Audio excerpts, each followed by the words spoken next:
ইকলাবের হরফ একটি বা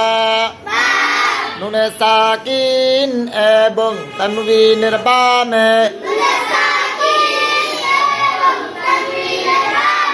ইকলাবের হরফ বা আসিলে নুনে সাকিন এবং তানবিন কে